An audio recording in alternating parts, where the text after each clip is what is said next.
Hello everyone, and welcome to my channel, and today I'll be reading a multi-character listener by me. So let's get into it. Muichirou. Muichirou loved you dearly, but a part of him assumed that he knew everything there was to know about you.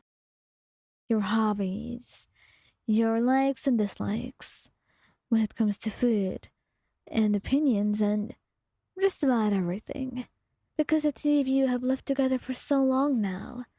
It feels like you're one, and it feels impossible for him to miss something of that importance.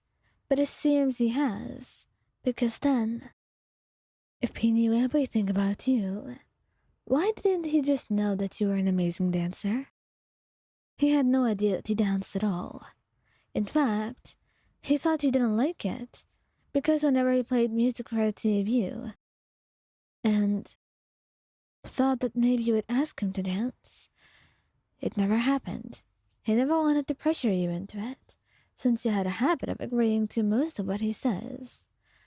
He just didn't try to suggest it, knowing it could be awkward if you didn't know how to dance, and that if you did, you'd probably be enthusiastic about showing him, as most with everything else. But it seems like this talent of yours has slipped under the radar for him, and you had no way of knowing that it even existed until he stumbled into your room one day upon you dancing. It was not even something that he was meant to see, just a chance encounter, something he had walked in on and happened to witness. Your body swaying to the music, and it seemed so magical that if he didn't know better, he would think he was dreaming. But he wasn't, and that was all the better, because it meant that you truly could do this, and you could see more of it if he did things right. So he stays completely silent, watching you like a hawk, and you only notice his presence once you turn around, and he wonders if he had made a mistake just sneaking up on you and watching you like this. He just didn't mean to sneak up on you.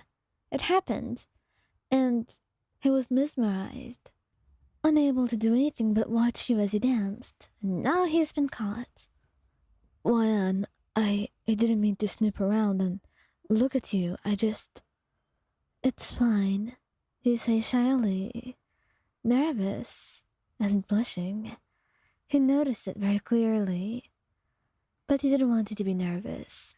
You were amazing, so that's why.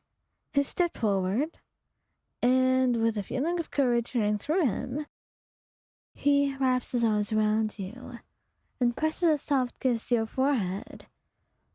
Wyan, if you want me to be honest, you did amazing. You blush, melting into his arms as you wrap your arms around him. I didn't think you would say that. I mean, I don't think that myself, so I just do it as a hobby, really. Well, that's an amazing hobby. I'm a little bit upset you've been hiding it from me, but I don't blame you.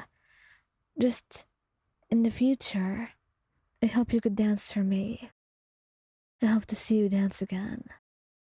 He says softly, and your heart melts. He seemed to have really liked her dancing, and he certainly wants to see more of it. And although it's your choice, you feel like you just have to show him more. After all, when he's giving you those puppy eyes, he's quite hard to resist. Tengen. Tengen actually had his own thoughts about this.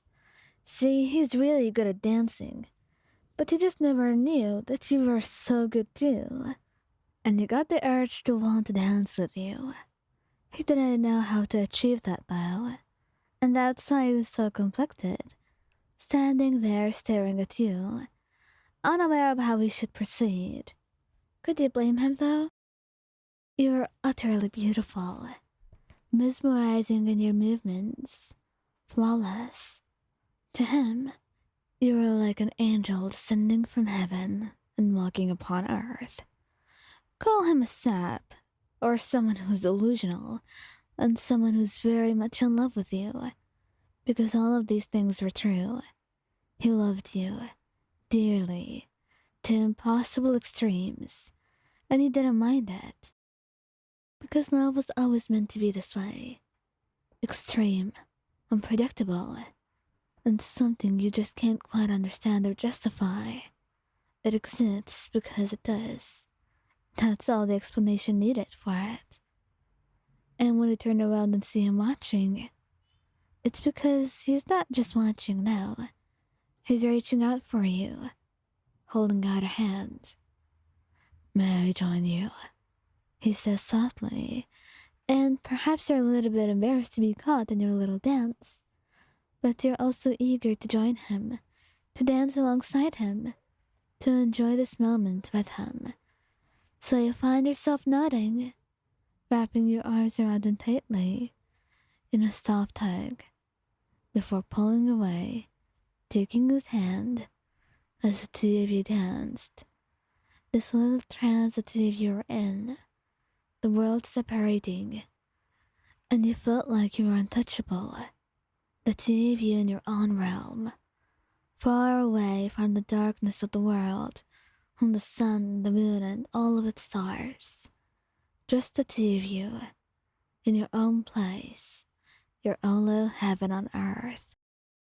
Perhaps there were no people around you too, because if there was anyone around, you didn't notice. You only noticed Tengen's eyes, and only felt his movements and his warmth against you. And to be honest, if you could live in this moment forever, perhaps you would. You felt so magical, and everything felt so unreal, that once it was all over, you knew it would be a moment that neither of you would forget. Tengen wrapped his arms around you once you were done, pulling you close to his own body, a hand going to your cheek, cupping it, and making you look him in the eye. You're beautiful, amazing, darling. And so are you, my dear beloved Wayan. I would do anything for you, and I hope you know that. You chuckle softly, leaning up to kiss him. I do know, but without the sun. I don't know. I guess I'm feeling extremely strong feelings for you today. And my heart, it's beating faster than usual. All for you, my love. And in that moment, perhaps Tengen realized it was the biggest tap in the world. All for good reason, though. All for good reason.